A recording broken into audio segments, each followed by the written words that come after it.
वंदे मातरम बच्चों। कक्षा 7 के गणित कक्षा 7 के साइंस चैप्टर 11 के लेक्चर 2 में आपका स्वागत है। आज हम लोग रक्तदान से पढ़ना शुरू करेंगे। आगे रक्तदान बच्चों क्यों करते हैं, ठीक है। रक्त की अनुपलब्धता मतलब जो ब्लड है वो बहुत ही कम होता है बच्चों। इस कारण सैकड़ों लोग अपनी जान गंवा देते हैं। तो बच्चों, स्वेच्छा से किया गया रक्तदान हानि रहित व दर्द रहित होता है, जो कई अनमोल जानें बचा सकता है। तो रक्तदान अस्पतालों में सरकार द्वारा अधिकृत जगहों पर ही किया जाना चाहिए बच्चों। और रक्तदान करने से किसी भी व्यक्ति को जो रक्त की ज़रूरत होती है उसे मिलता है, उसकी जान बचती है। दान किया गया रक्त ब्लड बैंकों में विशेष देखभाल से रखा जाता है बच्चों। तो इसलिए जिसकी उम्र 18 के ऊपर हो, वयस्क हो, स्वस्थ हो, उस व्यक्ति को रक्तदान करना चाहिए। रक्तदान महादान होता है। तो जीवन में रक्तदान करने से हमारा ब्लड कम नहीं होता बच्चों, जबकि जब जो ब्लड निकल जाता है उसके स्थान पर दूसरा ब्लड आता है तो वो ब्लड और स्वस्थ होता है। हमारे बॉडी में जो प्रॉब्लम्स होती हैं वो सारी चीज़ें निकल जाती हैं। ब्लड दान देना चाहिए। अब बात करते हैं इस आगे चैप्टर हृदय की। जो हमारा हार्ट है, हृदय वो अंग है बच्चों जो रक्त द्वारा पदार्थों के परिवहन के लिए पंप के रूप में काम करता है। ये लगातार धड़कता रहता है। मतलब हृदय एक ऐसा है अंग हमारे बॉडी का जो ब्लड को शरीर के लिए रक्त द्वारा पदार्थों के परिवहन के लिए, यानी ब्लड के द्वारा जो भी हमारे अंदर पदार्थ हैं उनको पहुंचाने, परिवहन यानी ढोने पहुंचाने के लिए एक पंप की भांति लगातार काम करता है। पंप देखे हैं, जैसे पंप होती है ना, लगातार फूलता पचकता रहता है, उसी तरह से ये भी है। ये निरंतर धड़कता रहता है बच्चों, ठीक है। हमारा हृदय एक ऐसे पंप की कल्पना करो जो वर्षों तक बिना रुके काम करता है। बिल्कुल असंभव प्रतीत हो सकता है बच्चों, फिर भी आप देखेंगे कि हमारा हृदय जीवन पर्यंत बिना रुके काम करता है, ठीक है। और रक्त को पंप करने का काम हमेशा करता रहता है। हमारे हृदय में कुछ और जानकारियां हैं। जैसे हमारे हृदय के वक्ष गुहा में जो हमारा हृदय है बच्चों, वो कहाँ स्थित होता है? वक्ष के गुहा में है वो स्थित होता है, जिसका निचला सिरा थोड़ी बाईं ओर झुका रहता है। और हमारी अंगुलियों के भीतर की ओर मोड़कर मुट्ठी बना लीजिए। आप हमारा जो हृदय का साइज है, आकार है, हमारी मुट्ठी के बराबर है। सोचो, यदि हमारे हृदय में कार्बन डाइऑक्साइड और ऑक्सीजन से समृद्ध रक्त परस्पर मिल जाए तो क्या होगा? मतलब हमारे हृदय में एक तरफ अशुद्ध रक्त, दूसरी तरफ शुद्ध रक्त बहता है। अगर ये रक्त मिल जाए तो क्या होगा बच्चों? बहुत ही भयंकर स्थिति हो जाएगी। कोई भी व्यक्ति का जीना संभव पॉसिबल ही नहीं होगा। ऐसी स्थिति उत्पन्न ना होने देने के लिए बच्चों, हमारा जो हृदय है 4 भागों में बटा है, 4 खंडों में बटा है, 4 कक्षों में बटा है।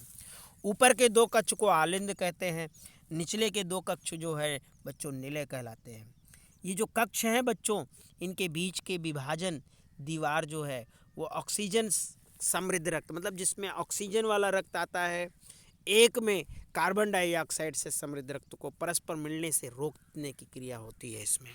और अगर ये मिल जाए तो बहुत ही भयंकर स्थिति हो जाएगी। परिसंचरण तंत्र की कार्यविधि को समझने के लिए हम आपको दिखाते हैं। हृदय के दाईं ओर से आरंभ करते हैं। देखिए, ये हृदय है, ये महाशिरा है, फिर ये महाधमनी है, फुफ्फुस सिराएँ हैं, फुफ्फुस सिरा है, बायां आलिंद, बायां निलय, फिर यहाँ से देखिए दायां आलिंद, ठीक है, महाशिरा, फिर दीवार कक्षों के बीच का विभाजन, फिर दायां निलय। ये मानव हृदय की काट चित्र जो है हार्ट की है, ये रचना दिखाई गई है। बहुत ही जबरदस्त है ये हमारे मानव की हृदय, ठीक है। मुट्ठी भर जो है ये हमारे शरीर में आ जाता है साइज में देखें तो, ठीक है। अब तीरों द्वारा इंकित दिशा का अनुसरण कीजिए। इस चित्र में तीरों द्वारा हृदय से फेफड़े में और वापस हृदय में रक्त के प्रवाह की दिशा दिखाई गई, जहाँ से वो शेष शरीर में पंप होता है। बच्चों देख लीजिए, आप ये जो स्थिति देख रहे हैं,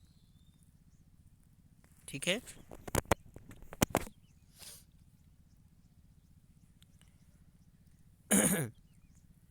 हृदय स्पंद यानी हृदय जो हमारा धड़कता है, तो हृदय के कक्ष की भित्तियां पेशियों की बनी होती हैं। बच्चों ये पेशियां लयबद्ध रूप से संकुचन और विश्रांति करती हैं, मतलब सिकुड़ती हैं और फैलती हैं।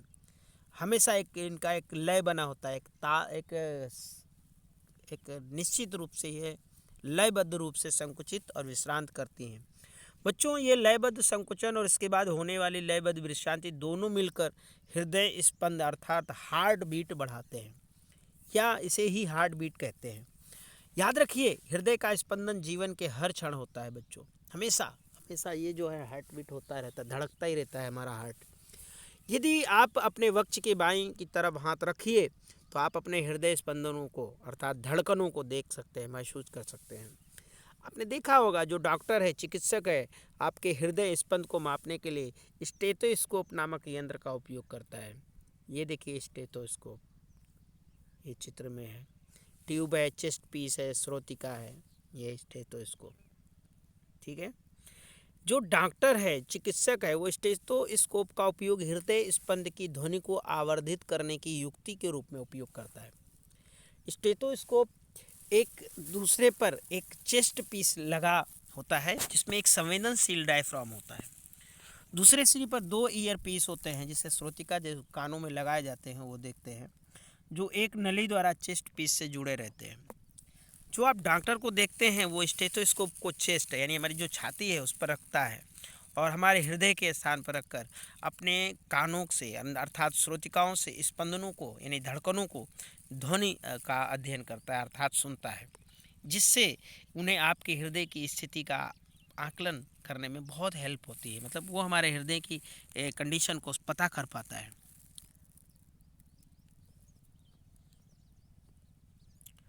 तो आप देखेंगे कि वो हमारे धड़कनों को नोट करता है डॉक्टर, ठीक है, जिससे हमारे हृदय की स्थिति का वो आकलन करता है कि हमारी जो हार्ट है वो हार्ट बीट चल रही है या नहीं, अच्छे से काम कर रही है या नहीं। आइए हम आपको अपने आसपास उपलब्ध सामग्री से स्टेथोस्कोप का एक मॉडल बनाना सिखाएं, यानी स्टेथोस्कोप का मॉडल बनाना। 6 से 7 सेंटीमीटर व्यास की एक कीप लीजिए बच्चों। कीप के स्तंभ पर रबड़ की एक नली लगभग 50 सेंटीमीटर का कसकर लगाइए। कीप के मुख पर रबड़ की एक झिल्ली गुब्बारे को तान लगाइए और रबड़ बैंड की सहायता से इसे कस दीजिए। अब रबड़ की नली के मुक्त सिरे, ठीक है, मुक्त सिरे को एक कान के ऊपर रखिए। कीप के मुख को अपने वक्ष पर हृदय के निकट रखिए। अब सावधानी से ध्वनि सुनने का प्रयास कीजिए। क्या आपको नियमित स्पंदन ध्वनि सुनाई दे रही है? और ये ध्वनि हृदय स्पंदनों की ही होगी अगर सुनाई दे रही है तो। आपका हृदय 1 मिनट में कितनी बार धड़कता है बच्चों? 4-5 मिनट तक दौड़ने के बाद आप पुनः फिर से इसका अवलोकन कीजिए कि आपका हृदय कितना धड़कता है और इसे नोट कीजिए। अपने तथा अपने मित्रों की विश्रांत अवस्था में, मतलब जब आप इस खड़े हों, इस आराम कर रहे हों, विश्राम मतलब खड़े स्थिति में दौड़ ना रहे हों, 4-5 मिनट दौड़ने के बाद फिर से अपने हृदय के जो स्पंदन है यानी धड़कनें हैं, नाड़ी जो स्पंद है, पल्स है, उसको नोट कीजिए। क्या आपको अपने हृदय स्पंदन और नाड़ी स्पंदन के बीच कोई संबंध दिखाई देगा? बच्चों प्रत्येक हृदय की जो स्पंदन धमनियां हैं उनमें से एक स्पंद उत्पन्न होता है जो प्रति मिनट धमनी में उत्पन्न स्पंद और हृदय स्पंदन दर को बताता है कि भाई ये यहाँ पर धड़क रहा है, ठीक है। तो ये जो क्रियाकलाप है आप यहाँ करिएगा। अपना नाम, विश्राम के समय, दौड़ने के बाद, फिर आप हृदय स्पंदन, स्पंदन दर और हृदय स्पंदन और स्पंदन दर को नोट कीजिएगा, ठीक है।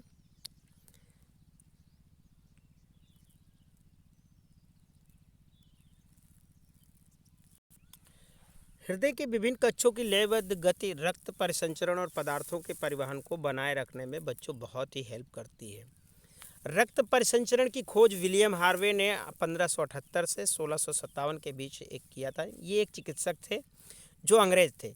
इन दिनों इनकी ये मान्यता थी कि रक्त शरीर की वाहिनियों में दोलन करता है।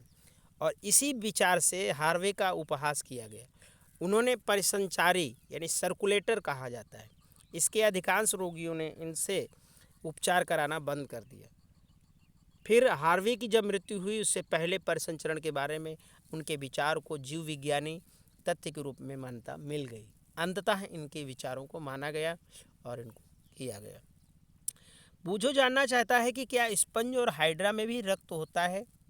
स्पंज और हाइड्रा जैसे जंतुओं में कोई परिसंचरण तंत्र नहीं पाया जाता है। जिस जल में वो रहते हैं वहीं उनके शरीर में प्रवेश करके उनके भोजन और ऑक्सीजन की आपूर्ति करते हैं। जब जल के बाहर वो जाते हैं तो वो अपने साथ कार्बन डाइऑक्साइड और अपशिष्ट पदार्थों को ले जाते हैं। अतः उन्हें परिसंचरण हेतु रक्त के समान तरल की जरूरत ही नहीं होती है। तो आइए अब हम शरीर द्वारा कार्बन डाइऑक्साइड के अतिरिक्त अन्य अपशिष्ट पदार्थों की निकासी के बारे में चर्चा करें।